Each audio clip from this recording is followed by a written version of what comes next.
Welcome back to Bred to Lead, the podcast that explores how to cultivate people-first leadership and thriving organizational cultures. I'm your host, Dr. Tayler Jacobs, and I'm excited to dive in today's critical topic, prioritizing employee well-being.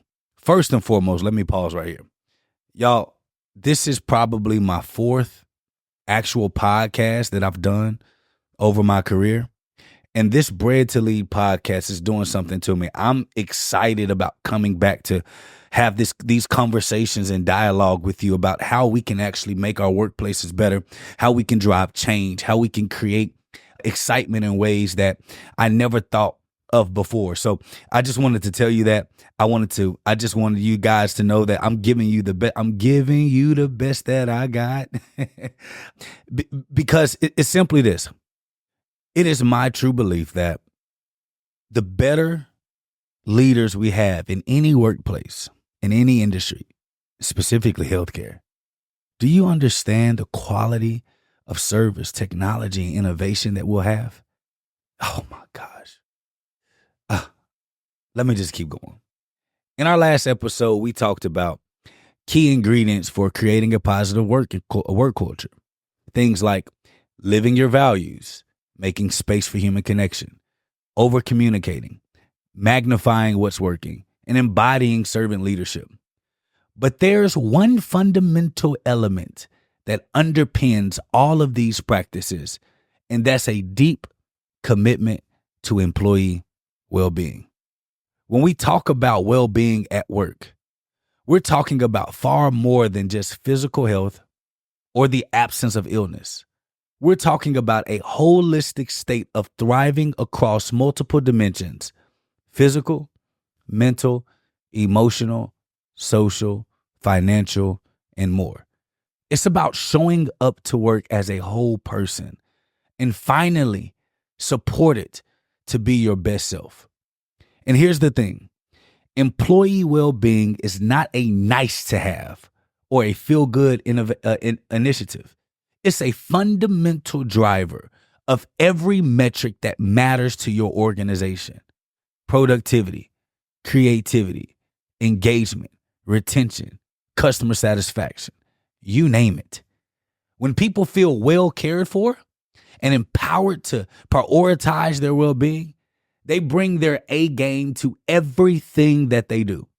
On the flip side, when employee well-being is neglected, deprioritized, the costs are staggering.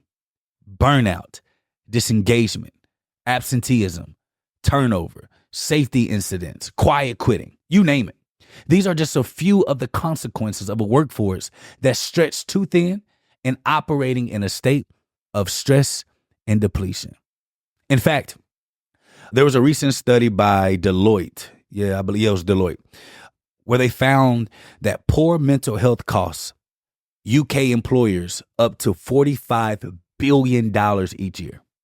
And that was before the massive disruptions and pressures of COVID-19, which has only amplified the well-being challenges that workers face. The bottom line is this: investing in employee well-being is not just the right thing to do from a human perspective. It's the smart thing to do from a business perspective. It's a cornerstone of building a sustainable, high-performing organization in today's volatile and ever-changing world. But what does that actually look like? To prioritize employee well-being in practice, how can leaders create the conditions for their people to truly thrive, not just survive? Here are a few key practices I've seen make a meaningful difference. One, Dr. Jake loves the numbers. Pull out your pen and your pad. It's time to take notes. Number one, make well-being a strategic priority, not just an HR program. Too often, employee well-being initiatives are siloed off in HR and treated as a side project or an employee perk. But to truly move the needle, well-being needs to be woven into the fabric of how the organization operates and makes decisions every day. This starts with explicitly calling out well-being as a core value and strategic imperative move on par with other key business priorities. It means integrating well-being considerations into every people's process: hiring, onboarding, performance management, learning and development, etc. It means holding leaders accountable for modeling and championing well-being, not just in their words, but in their actions. For an example, one organization I work with made mental health training mandatory for all people managers as part of their leadership development curriculum. They also added well-being related questions to their employee engagement surveys and made the results part of each leader's performance dashboard. These kind of systematic changes sends a clear signal that well-being matters and is important for everyone to prioritize. When working with this client, we adopted what they did best into our organization, and we saw tremendous growth, dramatic change. And some of the people that I was like, yo, what's going on? What when you first got the job, you did everything you could, but now you're just like the shell of a person. But the pace that we were operating at was so fast and the reach was so broad that I eventually was like, I can see why, because I'm burning out. And if I am burning out, and this is the vision that God gave me, I can only imagine what they're feeling. The pace was too fast. The growth was too fast. There is a such thing as growing too fast. You have to scale back to ensure that your assets, the people that help the business operate, that your assets get the most. You get the most out of them. In order to get the most out of your assets, think about if you were a farmer. If you had animals, how often do you care for your animals? How often do you make sure that they're happy? How often do you make sure them cows that you're milking have a stress-free life? Because it changes the chemical of the quality of the milk that you're getting, the eggs that you're eating from the chickens. How you take care of your horses, your dogs, all of those matter. How you take care of your farm. How do you take care of your home? Do you clean? Do you make sure the foundation's checked all the time, or do you wait until a crack happens for you to actually do work? Did you not realize that waiting until something happens actually costs you more and affects your business more? This is something that is no longer something we can push to the side. In today's society, people are ever more clear in understanding of the need of protection of energy, space, and body and mind. We have access to more information. COVID-19 changed a lot of people's perspective of what's important, which takes me to number 2. We have to take a holistic, employee-centered approach. Employee well-being is multifaceted and highly individual. What makes one person feel supported and energized might be very different from what works for someone else. That's why it is so important to take a holistic, employee-centered approach rather than a one-size-fits-all checklist. Start by really listening to your people and seeking to understand their unique needs, preferences, and challenges. Conduct focus groups, surveys, and one-on-one conversations to get a pulse on how they're doing and what would make the biggest difference in their well-being. Pay special attention to the diverse experiences of different employee segments, such as working parents, frontline workers, or historically underrepresented groups. Then use those insights to co-create solutions with your employees. Rather than dictating from top down, empower them to be active partners in designing and implementing well-being initiatives that work for them. The more you can involve your people and give them a sense of control and ownership, the more likely they are to engage and benefit.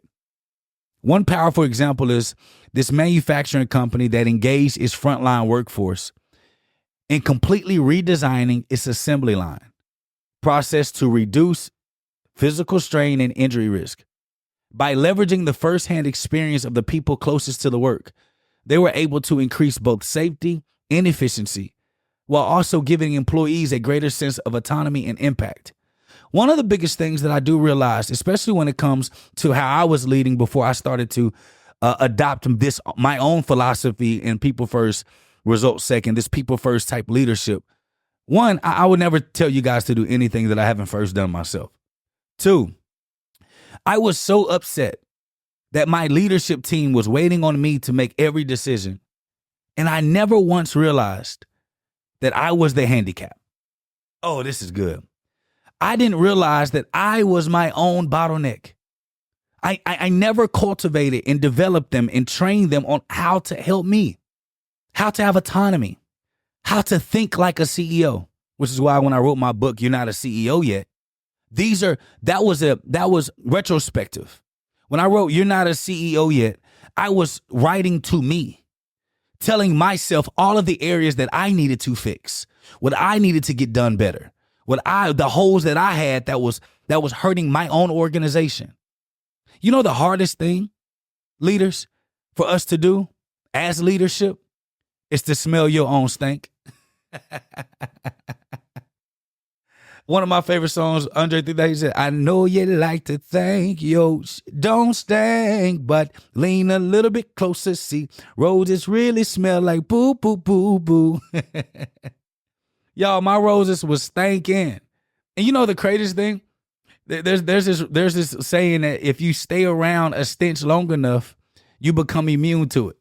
I was immune to my own stinking ways as a leader and upset that my team was waiting on me to make decisions.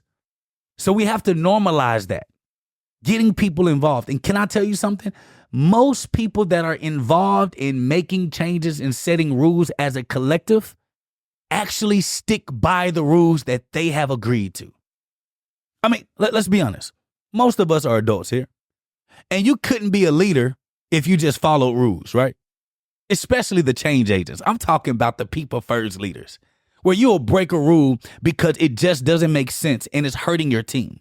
And you're willing to take the risk to get fired or take the risk of losing a contract because you're not going to allow anyone to talk to you or your team that way. Respectfully. Now, most of us are rebellious at nature. Some of the greatest leaders were rebels. You can go biblical or you can go historical. Whichever one, both are truth and both are history. Why is that? Because whatever the subset of rules that were created and set didn't make sense to the collective. It only made sense to the 1, 2, 3, 4% that controlled the narrative or the company. We have to change that. Number 3, write this down. Stay with me. We have to normalize and destigmatize conversations about well-being. One of the biggest barriers to employee well-being is the persistent stigma and silence around mental health and other well-being challenges. Many people feel that they can't speak up or ask for help without jeopardizing their reputation, their relationships, or career prospects. This suffering in silence only compounds the problem and prevents people from assessing the support they need. As a leader, you have a critical role to play in normalizing and destigmatizing well-being conversations. This starts with your own willingness to be vulnerable and share your personal experiences and challenges. When you open up about your own mental health journey or the steps you take to manage stress and avoid burnout, it gives others permission to do the same. Can I tell you something? Your team wants to connect with a human, not a superhero. Jake, what do you mean? I'm glad you asked. Vulnerability and showing weakness shows your team where to support you. Oh my goodness. I wish I had a button or something. Hold on, let me see if I can find a button. Nope. There we go. Vulnerability brings about connectivity because your team is looking to connect to the areas that you're weakest because they're the strongest there. But if you always show you got it, then they feel like you have no need for them. It's fine. You got it. And when you break down, you're upset at the world, but in truth, you're the one that did that to yourself.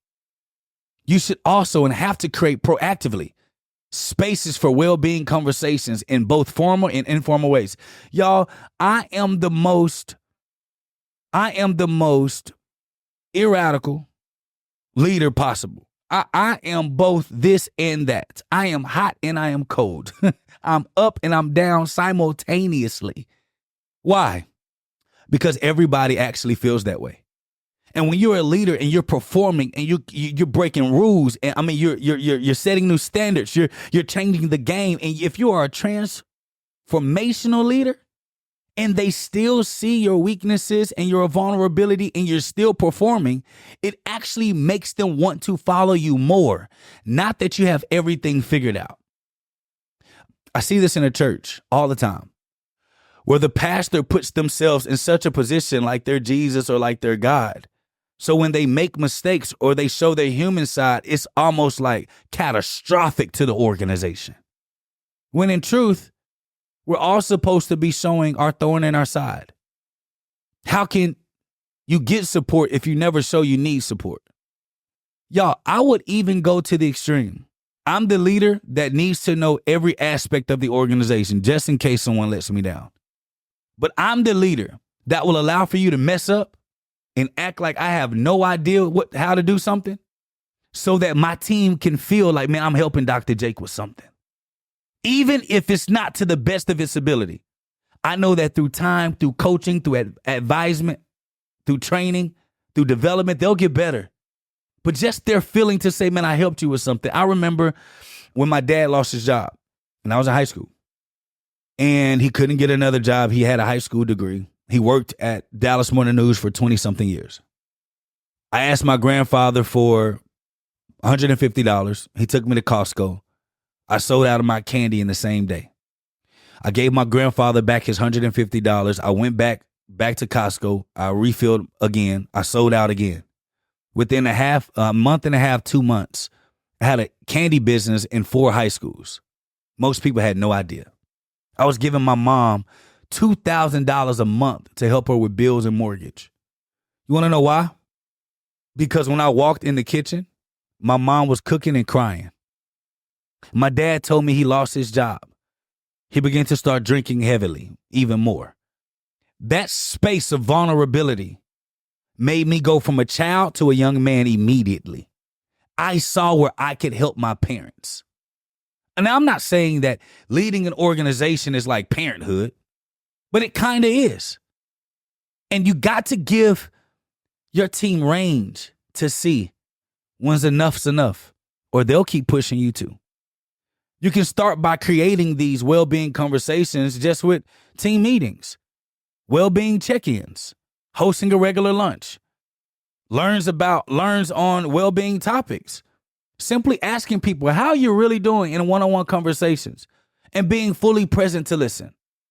The key to this approach to these conversations is to lead with empathy and non-judgment in a spirit of problem solving. Your role is not to be their therapist or have all the answers, but rather just to show that you care. You're paying attention and you're committed to finding solutions to support together. Now, it's going to be overwhelming until the culture is set. But then you start to create silos and groups that people can express themselves. And to be honest, sometimes you may have to hear that you suck. How can you know to get better at something if no one exposes to something that you need to get better at? And it stings. Oh, it hurt bad. My relay time to getting bad information, it used to take me about a week or 2 before I got over it. Before I said, you know what, you're right. Now it would just take me a day. I'm being honest. It takes me a full day. Somebody tell me something I don't like, I'll smile and be, oh, thank you so much. But inside, I'm boiling. But then what I do for that entire day, I'm seeing if there's validity in what they're saying. Those are the things that change an organization. Those are the things that make people say, I'm staying here, even though I could get paid more somewhere else. I'm staying here because I know you actually care about me. You care about my family. You care about my health. And I'm going to be honest with you. You have to bake well-being trainings and development and all of that inside of all of the trainings you have. If you truly want this to be a part of your culture and your organization, this is something that you have to do. Number 4, provide robust resources and support. Of course, normalizing conversations about well-being is only impactful if it's backed up by robust resources and support. Employees need to know that when they do speak up and they do ask for help, they'll be met with tangible assistance, not just lip service. This starts with ensuring that you have comprehensive benefits and programs in place to support the various dimensions of well-being. One of the things I implemented with my team was I got us a life coach counselor for everybody. And that person's job was only to listen to everyone's problems and help them overcome them with solutions. I made my business almost like the hospital. Some would say even church, because sometimes I be preaching, y'all. I be preaching. Why? Because these people, your people, they spend more time with you than they do their family. They leave vacations to go answer an email. They take their phones in their pockets to their children's recital. Think about that. The least you can do is to find some type of resources to provide some type of support to them and helping them digest and solve those issues. So here's some of the things you can implement. High quality, affordable, and accessible healthcare. Mental health benefits, including therapy and coaching. Paid time off and flexible scheduling policies. Family support benefits like parental leave and childcare for both men and women. Because the woman can take off from work when she's bearing a child and she has the child. Doesn't the father have to still support that baby too? So how come both can't get it? I love what Canada does. In Canada, both the man and the woman both get this time off. I love it. Financial well-being, resource, and education. I believe that every organization should have some type of university or training inside. One of the best things I love about being the dean of the School of Business of Harvest Christian University is, and then moving forward, I'm relatively new to the role, but one of the biggest initiatives that I wanted to create, that I am creating and connecting with Harvest Christian, is corporate entry into our MBA program. And because we have such a different and revolutionary enrollment process into the MBA program, even if you didn't have a bachelor's degree or not, depending on all of the holistic admissions that we look at the holistic person, the person in a whole, holistically, excuse me. And yes, having a bachelor's degree shows that you can learn. But there are other ways that we have that you can enter into our MBA program directly with straight corporate integration. So if you don't have the resources to build a full, robust system, partner with a university that you can roll people into it. Meet them halfway with pricing. And I know that what we do at Harvest Christian, when we have corporate partnership, we make the enrollment cheaper, especially with a long-term partnership. These are things that we have to think about. And that's what we're implementing here with SIPS. Social connection and community building activities. Professional development and learning opportunities. But it's not enough just to have these programs available. You also need to actively promote them and remove any barriers to accessing them. This could look like regularly communicating about benefits in multiple channels, hosting benefit fairs and information sessions, or providing concierge service to help employees navigate their options and enroll. Just like you're promoting your products on a regular basis, why do you promote your products and services all the time? Even if people know where you are. Why? Because it's front of mind. So it's important to promote it the same way. You can't talk about well-beings and benefits and all these things one time and then expect for that's it. That's all, folks. Can't do it. It's important to provide training and support for managers to have effective well-being conversation, connect with employees, connecting the employees to the right resources. Managers are often the first line of defense in identifying and addressing well-being concerns, but they need tools and confidence to do so in a helpful way. Honestly, there's a lot of managers that are managers that shouldn't be managers because they weren't taught how to be a manager. When you are a manager, you're transitioning from the technical aspect of the business to the people aspect of the business. So if your management team isn't getting trained on how to see, understand, grow, develop, lead people, are they managers? Are they tacticians? Good at what they do, but terrible at people. The most terrorizing thing is to have a manager in place that don't know how to develop talent, don't know how to find people, don't know how to create success through people. One organization I work with, we implemented a well-being champion program where they trained a cohort of managers and employees to serve as ambassadors and points of contact for well-being resources. These champions help to raise awareness, reduce stigma, and bridge the gap between employees and support services in a more personal peer-to-peer way. Most people don't know how to ask for help because asking for help is taboo. It makes you look weak.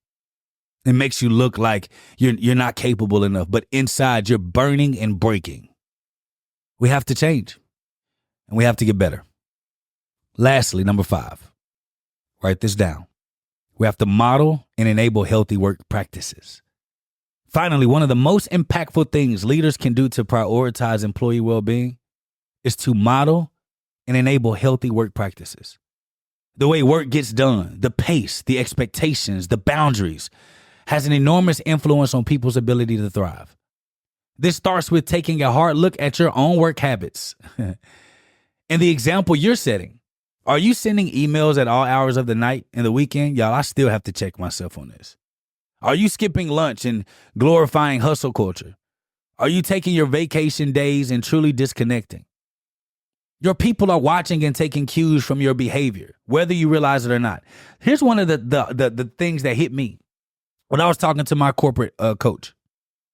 They said, have you ever considered, Dr. Jake, that the reason you feel obligated to work on vacations and over the weekend?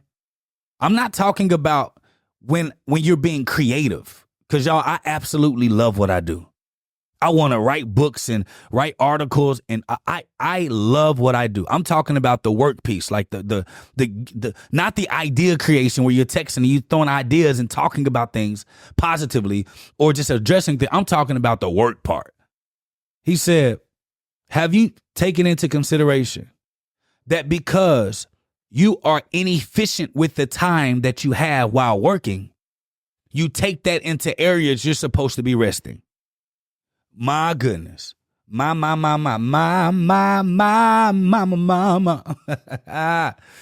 I said, why you got to do me like that? Why you got to do me like that, sir? You're working on your off time because you wasn't working on your own time. Yeah, that one hurt me. And I know some of y'all probably, when I said that to you just now, you said, yeah, that one hurt me. It's crucial to set clear expectations and boundaries around work norms and communications. Create team agreements about what off hours really mean. When people are not expected to be responsive. I know I'll send stuff, but I'll typically say, you ain't got to think about this now. Just talk to me when you talk to me Monday, but I just had to get it out of my head.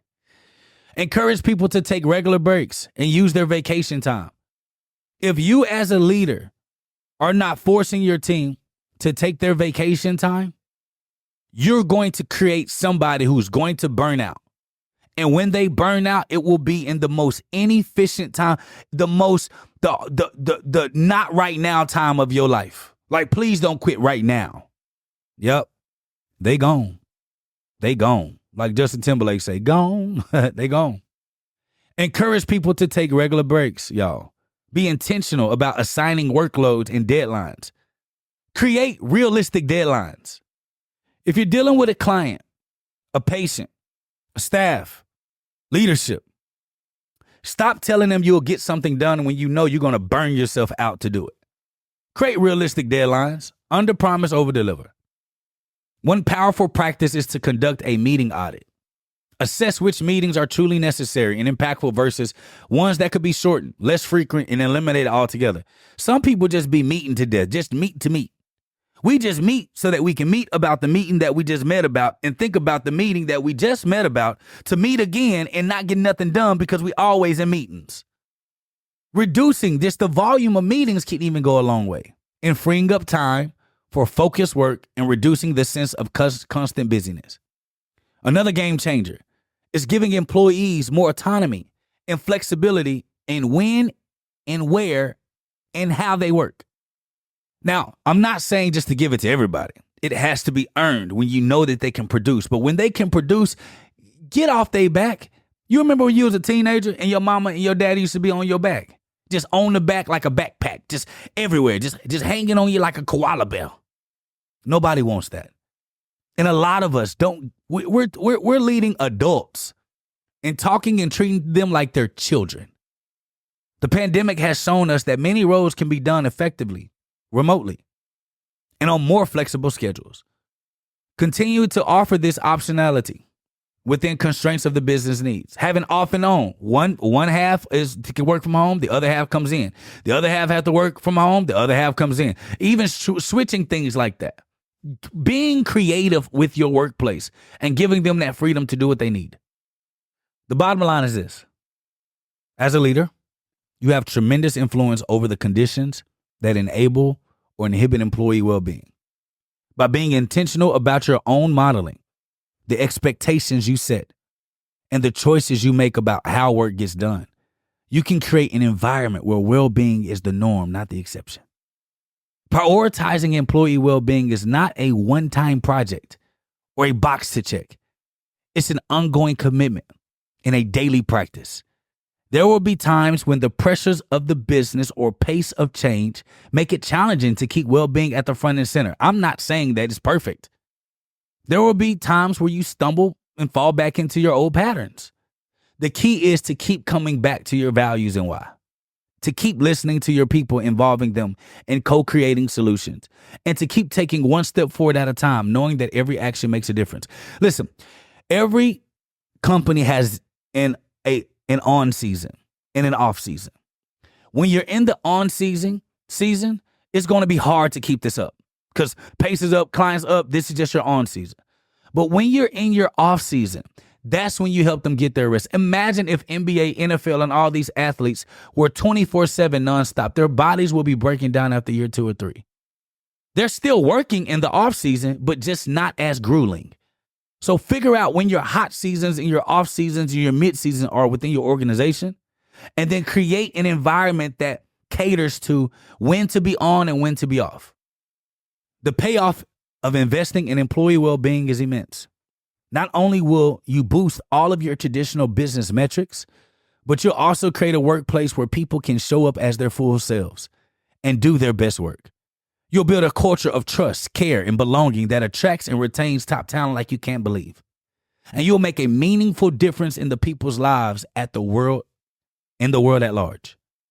So as a leader, I invite you to reflect on how you can make employee well-being an even greater priority in your organization. If you are not the leader yet, but you are a leader in the department, meaning like you don't have a leadership role, but you aspire to be a leader, think about what you can do just in the small role that you have to make a larger impact in the department. What's one conversation you can have or one action you can take today to show your people that their well-being matters? How can you involve them in shaping a culture that enables everyone to thrive? And how would you hold yourself and others accountable for following through? Remember, your leadership has a ripple effect on the well-being of every person in your span of care. By focusing on well-being as a critical driver of both people and business success, you will create a powerful legacy and a better world for it. Thank you, as always, for being a part of this community and having these conversations with me. I'd love to hear your experiences and ideas about prioritizing employee well-being. Please join the discussion on my LinkedIn. Find me on LinkedIn, Tayler Jacobs. My Instagram, on Facebook, those are larger platforms that I do have, but I'm just not on those as regularly right now. I'm building a community on LinkedIn, so follow me there. Share this episode with anyone that could benefit. And if you have not gotten your copy of People First, Results Second, the leadership book that's going to teach you how to walk this thing out and complete, go to Amazon. It's available on Amazon. People First, Results Second. Go get the book. Get a couple of them. If you're in leadership, buy a couple of books as gifts for your team. Use that book to create that dialogue. Use this podcast to be your other said voice. And I would love to hear questions that you guys have, because eventually we're going to have off days where we only break down questions or break down case studies to give you more depth with the show. If you're looking for more tools and guidance, be sure to check out Wellbeing and resources that will be on our website. And until next time, keep leading with empathy, compassion, and a deep commitment to flourishing your people and your organization. The world needs a more human-centered leader like you. And lastly, I love you, and there is absolutely nothing you can do about it. Peace.